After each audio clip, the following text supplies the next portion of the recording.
Ms. Robinson, do you agree with Ms. Gaines that there's a difference between women and men? If the question is about trans women, I'm just asking, is there a difference between women and men? what I can say is that the NCAA has rules in place. They've had rules in place for the last decade, and when this competition happened, I'm going to try again. The rules were clear. Do you believe there's a difference between women and men? It's a yes/no question. Do you believe there's a difference? Oh, I think that we're talking about this case with the NCAA. No, I'm asking a question. Do you believe there's a difference between women and men? Most people could answer this very simply. I'm curious if you're willing to do so. Oh, absolutely. I'm just putting it into the context of the conversation that we're having. I think that there are definitions related to sex. Is that a yes? So I'm trying to get a yes or no. I'm not trying to get a speech. Is there a difference between women and men? I think that there are definitions for biological sex. Okay, so you're not answering that. Let me ask you this question then. Why do women's sports exist?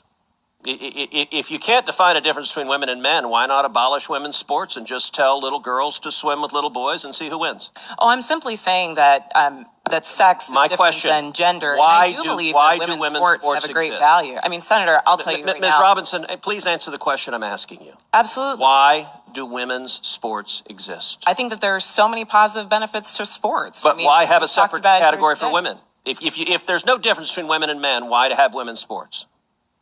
I'm saying that there's a difference between sex and gender, and that the NCAA has rules in place, which they have for the last decade. Mr. Chairman, I would like to enter into the record an article from Duke Law called Comparing Athletic Performances for the Best Elite Women to Boys and Men. And it goes through examining in 2017 the top records for women in the world in various track and field events. So, for example, in the 100 meter, the top record for women in the world was 10.71 seconds. Now, that record for the number one woman in the world in 2017 was, in the year 2017, broken by 124 boys under 18. In that same year, the record for the number one competing woman in the 100-meter dash in the world was broken by a total of 2,474 men. If the radical Democrat agenda to destroy girls' sports and women's sports succeeds, little girls will not have a chance to compete. So I ask unanimous consent that this article be entered into the record.